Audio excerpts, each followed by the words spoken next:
Au sein de la croûte terrestre, du magma peut s'injecter dans les roches encaissantes en créant une fissure.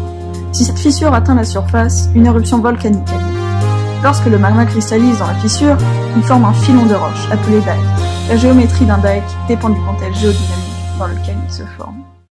Le Grand Dike du Zimbabwe mesure 5 à 10 km de large pour environ 500 km de long. Sa profondeur est plus variable et est de l'ordre du kilomètre.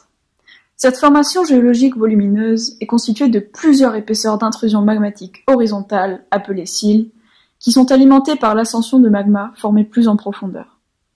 Ainsi, le Grand Dike du Zimbabwe est un objet complexe, comportant deux types d'intrusions magmatiques élémentaires qui feront l'objet de la suite de cette vidéo. Mais en fait, c'est quoi un dike? Un dike, c'est une fracture remplie de magma, qui se solidifie par la suite, comme tu peux le voir sur cette photo d'un dike exhumé par l'érosion dans le Colorado. Il ne s'agit pas d'un conduit cylindrique, comme celui qui alimente notre robinet, mais d'une lame de magma. Le magma exerce de la pression sur l'encaissant, ouvrant davantage la fissure si cette pression est suffisante.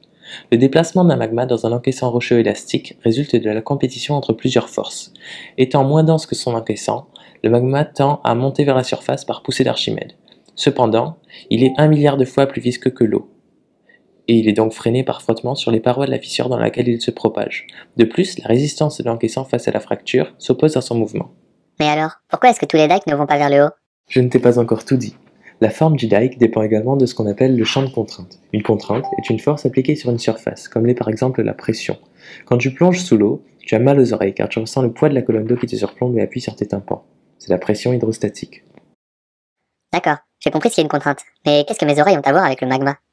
Dans un solide, cette compression ne s'exerce pas avec la même intensité dans toutes les directions.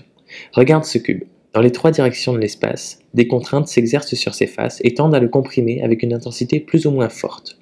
Ainsi, la contrainte la plus faible est appelée sigma 3 et est représentée par la flèche bleue, alors que la plus forte, représentée en rouge, est appelée sigma 1. La flèche verte correspond à une contrainte d'intensité intermédiaire, que l'on nomme sigma 2. L'orientation de ces contraintes dans l'espace détermine la géométrie du dike. En effet, celui-ci aura tendance à se former dans le plan orthogonal à sigma 3. Pour comprendre ça, pense au fait que le magma dans la fissure exerce une pression sur l'encaissant qui s'oppose aux contraintes qui le compriment.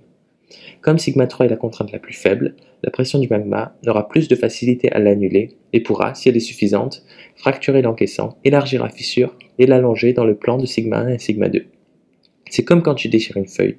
Tu tires sur les bords longs jusqu'à initier la rupture et tu continues de tirer pour la propager orthogonalement à la direction d'extension. Sur Terre, il existe des zones d'extension, comme les dorsales océaniques et les risques continentaux. Dans ces domaines, la sténosphère remonte, subit une décompression adiabatique et fond partiellement pour former du magma. Comme le montre le schéma, la contrainte la moins compressive est orientée selon X, donc l'intrusion magmatique est confinée dans le plan vertical YZ. On observe donc un partitionnement de l'accommodation de l'extension entre la déformation de la lithosphère qui s'affine et s'allonge et les apports de magma par intrusion participant à l'accrétion océanique. Et on peut faire des dikes verticaux à la maison?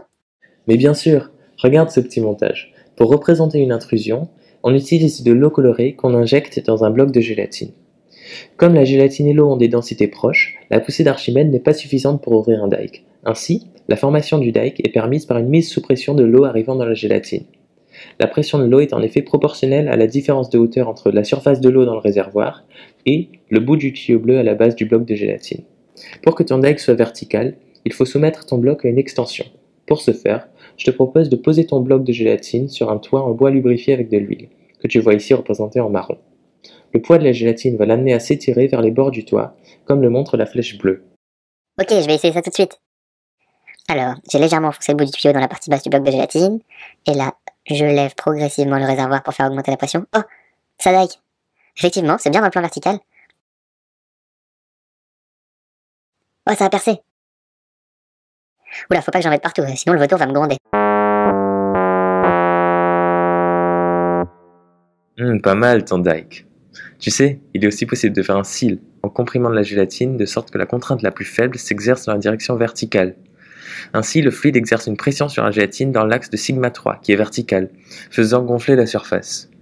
Bon allez viens, je t'amène dans le New Jersey voir un vrai cil. Situé à proximité de New York, le Palisade Seal s'est formé il y a 200 millions d'années.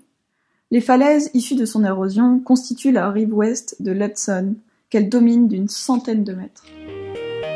Oh, génial, il est magnifique ce cil. Bon, mais maintenant j'ai faim. On rentre? Allez, c'est parti. Vitesse, lumière!